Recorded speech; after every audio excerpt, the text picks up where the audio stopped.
বাংলাদেশের অন্তর্বর্তীকালীন সরকারের প্রধান উপদেষ্টা ডক্টর মোহাম্মদ ইউনূস সরকার 4 দিনের সফরে চীনে রাষ্ট্রীয় সফরে আছেন। এই দ্বিপাক্ষিক সফরটিতে ইতিমধ্যেই বাংলাদেশের এই অন্তর্বর্তীকালীন সরকারের প্রধান উপদেষ্টা ডক্টর মোহাম্মদ ইউনূসকে যথেষ্ট পরিমাণ সম্মান দেখিয়েছেন চীনা কর্তৃপক্ষ। চীনের প্রেসিডেন্ট শি জিনপিং এর সাথে বৈঠক করেছেন প্রধান উপদেষ্টা ডক্টর মোহাম্মদ ইউনূস। দর্শক, বাংলাদেশকে নিয়ে চীন এবং যুক্তরাষ্ট্রের একটা প্রতিযোগিতা শুরু হয়েছে। এখন কিছুক্ষণ আগে টেলিভিশনে দেখছি যে রোহিঙ্গা শরণার্থীদের জন্য $73 মিলিয়ন মার্কিন ডলার অনুমোদন করছে। আপনারা জানেন যে আমাদের প্রধান উপদেষ্টা ডক্টর মোহাম্মদ ইউনূস চীনের সফররত আছে। কালকে কয়েকটা চুক্তি হয়েছে, ভাল লাগছে।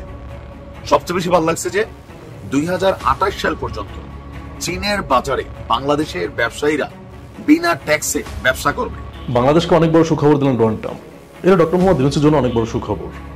আমার আওয়ামী লীগের জন্য কষ্ট হয়, যেখানে যাচ্ছে সেখান থেকে দৌড়ানি খাচ্ছে, কোথাও জায়গা নাই।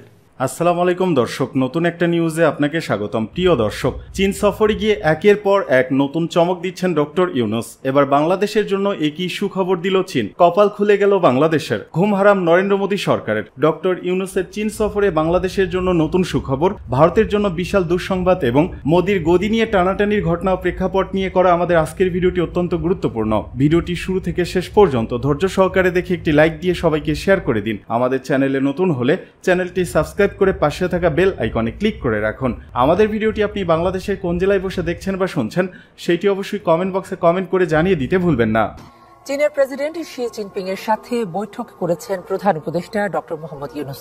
দ্বিপাক্ষিক বৈঠকটি গঠনমূলক এবং ফলপ্রসূ হয়েছে, এমনটাই জানান প্রেস সচিব। বাংলাদেশে বিনিয়োগের জন্য চীনা ব্যবসায়ীদের প্রতি আহ্বান জানান doctor Yunus.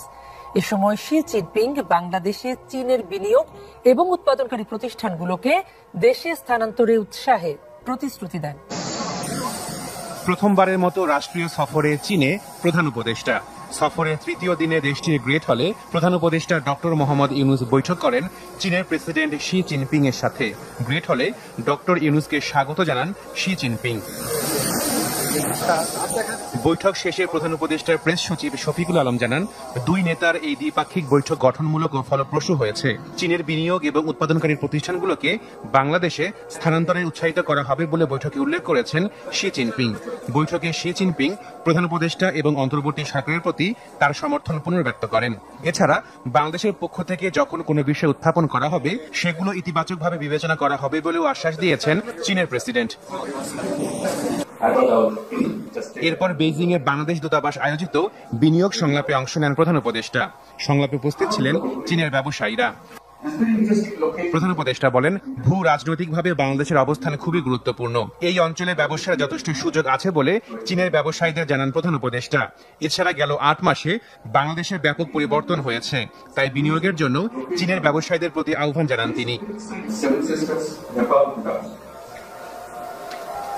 So, if you have to do business with the world, you have to go to Bangladesh. So, Bangladesh is a path, not only for Bangladesh itself, but the 3 other major regions. এছাড়া শুক্রবার প্রধান উপদেষ্টা বৈঠক করেছেন চীনের vice president হান জেং এর সাথে। দর্শক, বাংলাদেশকে নিয়ে চীন এবং যুক্তরাষ্ট্রের একটা প্রতিযোগিতা শুরু হয়েছে। এখন কিছুক্ষণ আগে টেলিভিশনে দেখছি যে রোহিঙ্গা শরণার্থীদের জন্য $73 মিলিয়ন মার্কিন ডলার অনুমোদন করছে। আচ্ছা বলেন তো, যেখানে সমস্ত বিশ্বে যত রকম অনুদান সব কাটেল করতেছে, সেখানে রোহিঙ্গাদের জন্য $73 মিলিয়ন অনুদান কেন দিচ্ছে? এর পেছনে গভীর রাজনীতি আছে এবং বাংলাদেশকে মার্কিন যুক্তরাষ্ট্র হারাতে চায় না, কোনোভাবেই বাংলাদেশকে দূরে ঠেলে দিতে চায় না। সেটা জো বাইডেনের সময় যেমন গুরুত্বপূর্ণ, তেমনি একইভাবে গুরুত্বপূর্ণ ট্রাম্পের আমলে। কেন? ভূ রাজনৈতিক গুরুত্ব। বাংলাদেশ এমন একটা পয়েন্টে, মার্কিন যুক্তরাষ্ট্রকে এখন মিয়ানমারে ঢুকতে গেলে বাংলাদেশ লাগবে। জাতিসংঘকে যদি মিয়ানমারে ঢুকতে হয় বাংলাদেশ লাগবে। এই করিডোর ভারত দেবে না, একমাত্র দেবে হচ্ছে বাংলাদেশ। সেই কারণে দেখেন এখন এই যে $73 মিলিয়ন মার্কিন ডলার ঘোষণা করলো, সারা বিশ্ব থেকে যেখানে একের পর এক অনুদান প্রত্যাহার করছে, চরমভাবে কাট করতেছে, সেখানে নতুন মার্কিন ঘোষণা গেল তো এই মার্কিন যুক্তরাষ্ট্র। আবার অন্যদিকে চীন, এইমাত্র কিছুক্ষণ আগে খবর, 2028 পর্যন্ত চীনে শুল্ক ও কোটামুক্ত পণ্য প্রবেশাধিকার পাবে বাংলাদেশ। আরো বাকি আছে, দর্শক আরো বাকি আছে। এখন প্রাথমিকভাবে আজকেই তিনি পৌঁছেছেন, আজকেই ঘোষণা 2028 পর্যন্ত চীনে শুল্ক এবং কোটামুক্ত পণ্য প্রবেশাধিকার পাবে।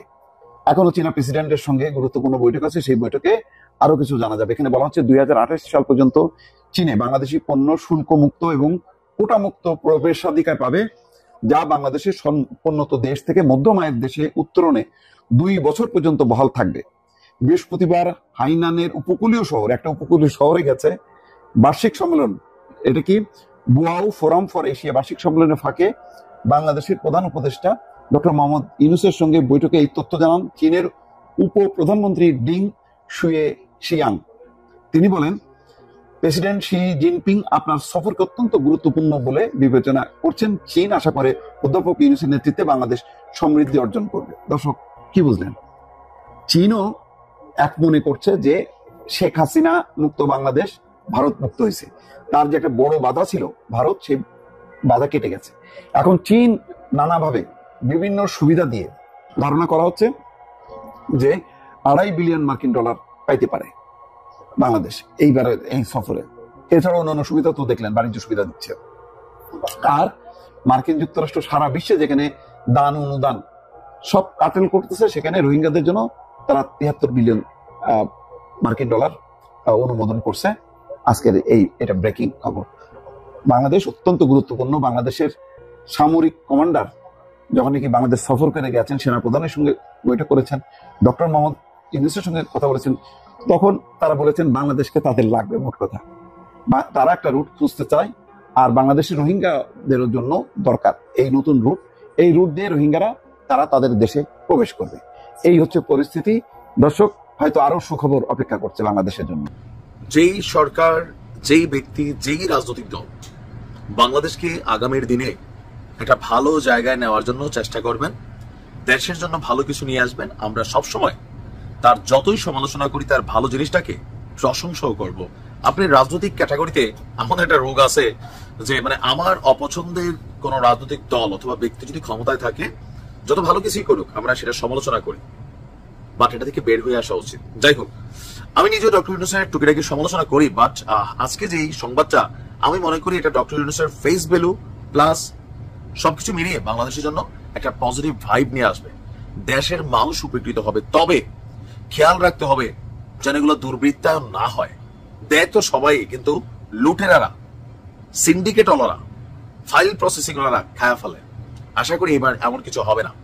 আপনারা জানেন যে আমাদের প্রধান উপদেষ্টা ডক্টর মোহাম্মদ ইউনূস চীনের সফররত আছেন। গেল কালকে কয়েকটা চুক্তি হয়েছে, ভাল লাগছে। সবচেয়ে বেশি ভাল লাগছে যে 2028 সাল পর্যন্ত চীনের বাজারে বাংলাদেশের ব্যবসায়ীরা বিনা ট্যাক্সে ব্যবসা করবে।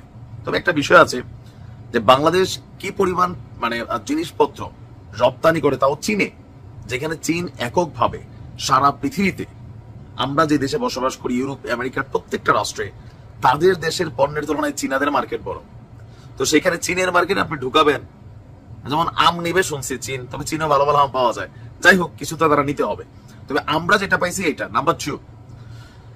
কয়েকটা চুক্তির মধ্যে আরো একটা খুবই সুন্দর একটা চুক্তি হয়েছে।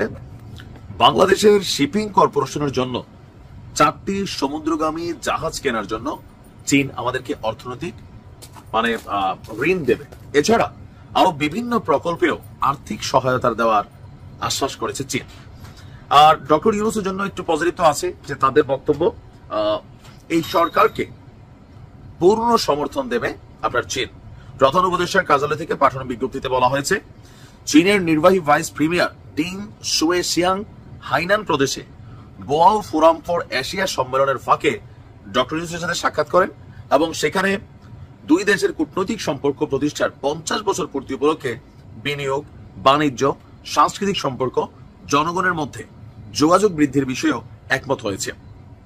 আর বলছে যে প্রেসিডেন্ট শি জিনপিং ডক্টর ইউনূসের এই সফরকে গুরুত্ব দিয়েছেন। চীন আশা করে অধ্যাপক ইউনূসের নেতৃত্বে বাংলাদেশের উত্তরোত্তর উন্নতি হবে এবং আরো অনেক কিছু হবে।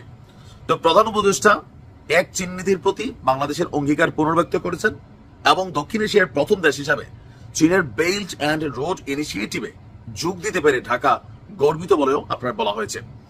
চীনা ঋণের সুদহার 3% থেকে কমিয়ে 1 থেকে 2% করার অনুরোধ তিনি জানিয়েছেন।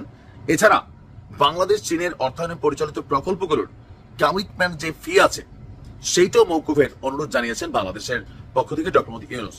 এছাড়া এখানে অনেক কিছু ব্যবসা বাণিজ্য, বৈদ্যুতিক যান, পোশাক, হালকা যন্ত্রপাতি, হাইটেক ইলেকট্রিক্স, চিপ উৎপাদন, এগুলো নিয়েও আপনার চীনের সাহায্য চাইছেন যেন আমরা আরো উন্নত হই। চীনের কাছে টেকনোলজি আছে।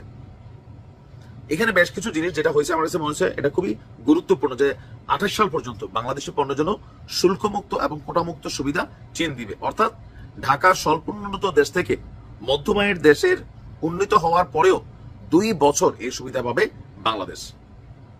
এই সফরটা বেশ কিছু তাৎপর্যপূর্ণ ঘটনাবলীর মধ্যে এটা গুরুত্বপূর্ণ। বাংলাদেশকে অনেক বড় সুখবর দিলেন ডোনাল্ড ট্রাম্প। এটা ডক্টর মোহাম্মদ ইউনূসের জন্য অনেক বড় সুখবর। আমার আওয়ামী লীগের জন্য কষ্ট হয়, যেখানে যাচ্ছে সেখান থেকে দৌড়ানি খাচ্ছে, কোথাও জায়গা নাই। শেখ হাসিনা পালনের পরে জাতির চাচা হিসাবে সবাই মেনে নিয়েছিল ডোনাল্ড ট্রাম্পরে। তারা ধরে নিয়েছিল ডোনাল্ড ট্রাম্প ক্ষমতা আসলে, যেহেতু মোদির সাথে ডোনাল্ড ট্রাম্পের একটা ভালো সম্পর্ক, তাহলে হয়তো মোদি কথাবার্তা বলে ডোনাল্ড ট্রাম্পকে বোঝায় শেখ হাসিনাকে বাংলাদেশে ব্যাক করাবে। যদিও অনেক দেরি হয়ে গিয়েছিল। আমি বারবার করে একটা কথা বলি যে যেটা করার লোহা ঠান্ডা মানে গরম থাকা অবস্থায় করতে হবে, ঠান্ডা হয়ে গেলে আর কিছু হবে না। তো যখন ডোনাল্ড ট্রাম্প ক্ষমতায় আসে তখন অনেক দেরি হয়ে যায়। আর ডোনাল্ড ট্রাম্প কি করবে, মোদি কি করবে, যে ডোনাল্ড ট্রাম্পকে দিয়ে ডক্টর মোহাম্মদ ইউনূসকে সরাবে। আপনাকে জানতে হবে আজকে ডক্টর মোহাম্মদ ইউনূসকে যে সারা পৃথিবী চেনে, সারা পৃথিবী চেনে না, সারা পৃথিবীতে সবাই তাকে সম্মান করে। এই ডক্টর মোহাম্মদ ইউনূসকে বানাইছে কে, এটাকে আপনারা জানেন? যেমন শেখ হাসিনার পৃথিবীতে স্বৈরাচার হিসাবে প্রতিষ্ঠিত করছিল ইন্ডিয়া, যে ইন্ডিয়া সুযোগ সুবিধা দিছে, ইন্ডিয়া মনে করেন যে স্বৈরাচার বানা দিছে শেখ হাসিনারে। পৃথিবীর জঘন্যতম স্বৈরাচার শেখ হাসিনা। ডক্টর মোহাম্মদ ইউনূসকে পৃথিবীতে সম্মানিত করছে হচ্ছে আমেরিকা। যে আমেরিকা ডক্টর মোহাম্মদ ইউনূসকে এত সম্মানের জায়গা দিল, সে আমেরিকায় ডক্টর মোহাম্মদ ইউনূসকে ফেলে দিবে। আমরা এই জিনিসগুলো নিয়ে মানে হাসাহাসি করতাম যে কখনো সম্ভব না। বারবার করে বলছি, আজকেও বলতেছি, ডক্টর মোহাম্মদ ইউনূসের জায়গায় যদি অন্য কেউ থাকতো এই কয় মাসে 3 বার ক্ষমতার পরিবর্তন মানে পালাবদল হইতো। এটা 100%। ডক্টর মোহাম্মদ ইউনূস এখানে আছে বিদায় আজকে পৃথিবীর যারাই চিন্তা করতে বাংলাদেশকে নিয়ে মানে পরিকল্পনা করতেছে বাংলাদেশে কিভাবে শেখ হাসিনাকে পুনর্বাসন করা যায়, তারা একবার ভাবতেছে ওইখানে তো রাষ্ট্রের প্রধান ডক্টর মোহাম্মদ ইউনূস। মোদি ভুল করছে, মোদি ধুতি খুলে দিছে না। বলেন, যে মোদি ডোনাল্ড ট্রাম্পের ভরসায় শেখ হাসিনাকে আশ্রয় দিল, ডোনাল্ড ট্রাম্প ক্ষমতা আসলে বাংলাদেশে শেখ হাসিনাকে পাঠাবে, সেই ডোনাল্ড ট্রাম্প নিজেই ডক্টর মোহাম্মদ ইউনূসের সাথে কাজ করার জন্য বলতেছে যে ডক্টর মোহাম্মদ ইউনূসের সাথে কাজ করবে, বাংলাদেশের পাশে থাকবে। কে থাকবে? আমেরিকা। ডোনাল্ড ট্রাম্প থাকবে। তাহলে আমাদের জাতির চাচা এভাবে বেইমানি কেন করলো আমাদের সাথে? বলেন, আমাদের সাথে বললে ভুল হবে, আওয়ামী লীগের সাথে বেইমানি করছে, বেইমানি আরো করবে। মোদিও যে কোনো সময় পল্টে নিতে পারে, কারণ ডক্টর মোহাম্মদ ইউনূস এখন চায়নাতে আছে। চায়নার সাথে যদি চুক্তি মুক্তি হয়ে যায়, মোদির কপালে কষ্টই আছে। আর চায়না যে পরিমাণ সুযোগ সুবিধা নিয়ে বসে আছে ডক্টর মোহাম্মদ ইউনূসের জন্য, যদি অ্যাকসেপ্ট করে রে ভাই, মোদির খাওয়া নাওয়া ঘুম সব বন্ধ হয়ে যাবে। আর মোদির শেষ ভরসা যেটা ছিল ডোনাল্ড ট্রাম্প, সেও তো ডক্টর মোহাম্মদ ইউনূসের পাশে থাকবে এই কথা বলছে, বিশাল বড় এক চিঠি লিখছে। শোনেন, একটা কথা বলি, বাংলাদেশের রাজনীতিতে শেখ হাসিনার ফেরা টোটাল ইম্পসিবল, সম্ভব না। শেখ হাসিনা নিজে আসবে না বাংলাদেশের রাজনীতিতে কোনোদিন। বিশ্বাস না হয় দেখতে থাকেন। ধন্যবাদ। নির্বাচন নিয়ে বিভিন্ন ধোঁয়াশা তৈরি করা হচ্ছে, মন্তব্য রুহুল কবির রিজভির। বিএনপির সিনিয়র যুগ্ম মহাসচিব রুহুল কবির রিজভি বলেছেন, নির্বাচন নিয়ে বিভিন্ন ধোঁয়াশা তৈরি করা হচ্ছে। ডিসেম্বর না জুন না মার্চ, এক একটা সময় এক একটা কথা। এটা তো শেখ হাসিনার কিছু কথাবার্তার সঙ্গে মিল পাওয়া যায়। আজ শুক্রবার সকালে রাজধানী নয়াপল্টনে বিএনপির কেন্দ্রীয় কার্যালয়ে আয়োজিত এক অনুষ্ঠানে এসব কথা বলেন তিনি। বিএনপির ভারপ্রাপ্ত চেয়ারম্যান তারেক রহমানের পক্ষ থেকে ছাত্র জনতা বিপ্লবে রিকশা, ভ্যান, অটো চালকদের মধ্যে যারা নিহত হয়েছেন তাদের পরিবার ও আহত সদস্যদের মাঝে ঈদ উপহার দিতে এই অনুষ্ঠানের আয়োজন করে দলটি। প্রশ্ন রেখে রুহুল কবির রিজভি বলেন, কেন এটা হবে? অন্তর্বর্তীকালীন সরকার জনগণের রক্তের উপর দিয়ে গঠিত সরকার। অন্তর্বর্তীকালীন সরকার অকাতরে জীবনদানকারী শিশু, কিশোর, তরুণ, নারী, রিকশা, ভ্যান শ্রমিকদের, চালকদের রক্তের উপর গঠিত সরকার। অন্তর্বর্তী সরকার 16 বছর বিএনপির নেতৃত্বে গণতান্ত্রিক সংগ্রামে যে আপোষহীন ধারা, যে ধারায় গুম, খুন, ক্রসফায়ারের মধ্য দিয়ে যে অরাজকতা তৈরি করেছিল, শেখ হাসিনা সেই ফ্যাসিস্টকে পরাজিত করে গঠিত সরকার। সেই সরকার জনগণের কাছে স্পষ্ট নির্দিষ্ট তারিখ দিয়ে মাসের কথা বলে তারা একটি নির্বাচনের প্রক্রিয়া তৈরি করবে। তিনি বলেন, আমরা কখনো শুনছি ডিসেম্বর, কখনো শুনছি মার্চ, কখনো আবার জুন। এ ধরনের একটা পেন্ডুলামের মতো বক্তব্য ঝুলছে। সরকারের এই দোলাইমান অবস্থান থেকে জাতিকে একটি নির্দিষ্ট তারিখ দিয়ে স্পষ্ট করা দরকার।